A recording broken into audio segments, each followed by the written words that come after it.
உலக புகையிலை ஒழிப்பு தினத்தையொட்டி பாரதிய ஜனதா கட்சி சார்பில் விழிப்புணர்வு பேரணி நடைபெற்றது.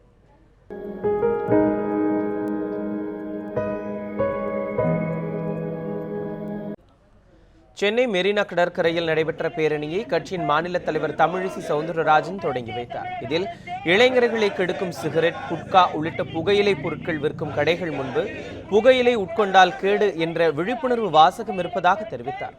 ஆனால் தமிழகத்தில் 98% கடைகளில் இதனை செயல்படுத்தவில்லை எனவும் புகையிலை குறித்த போதிய அளவு விழிப்புணர்வு இல்லை எனவும் தமிழிசை சவுந்தரராஜன் குற்றம் சாட்டினார். புகையிலை தொடர்பாக எத்தனை சட்டங்கள் மத்திய அரசு கொண்டு வந்திருந்தாலும் அதனை செயல்படுத்துவது தமிழக அரசிடம்தான் என தெரிவித்த தமிழிசை சவுந்தரராஜன் புகையிலை தொடர்பாக அதிக அளவில் விழிப்புணர்வு பிரச்சாரத்தை மேற்கொள்ள வேண்டும் என வலியுறுத்தினார். இதில் நடிகரும் லட்சிய திமுக கட்சி தலைவருமான டி ராஜேந்தர் கலந்து கொண்டார். இந்த உலகத்திலே புகையிலை எந்த அளவுக்கு தாக்கத்தை ஏற்படுத்தி கொண்டிருக்கிறது, அதை ஒழிக்க வேண்டும் என்ற ஒரு இயக்கத்தை ஒரு பொதுநல நோக்கத்தோடு எடுக்க வேண்டும் என்று அவர்கள் எடுத்து போராடுகின்ற காரணத்தால் தான் இன்றைக்கு நான் இயக்கத்தை எல்லாம் பாராமல் நான் லட்சிய திராவிட முன்னேற்ற கழகத்தின் கொடியோடு இங்கே வரவில்லை, கொள்கையோடு வந்திருக்கின்றேன். கண்ணகி சிலை முன்பு தொடங்கிய இந்த பேரணி காந்தி சிலையில் நிறைவடைந்தது.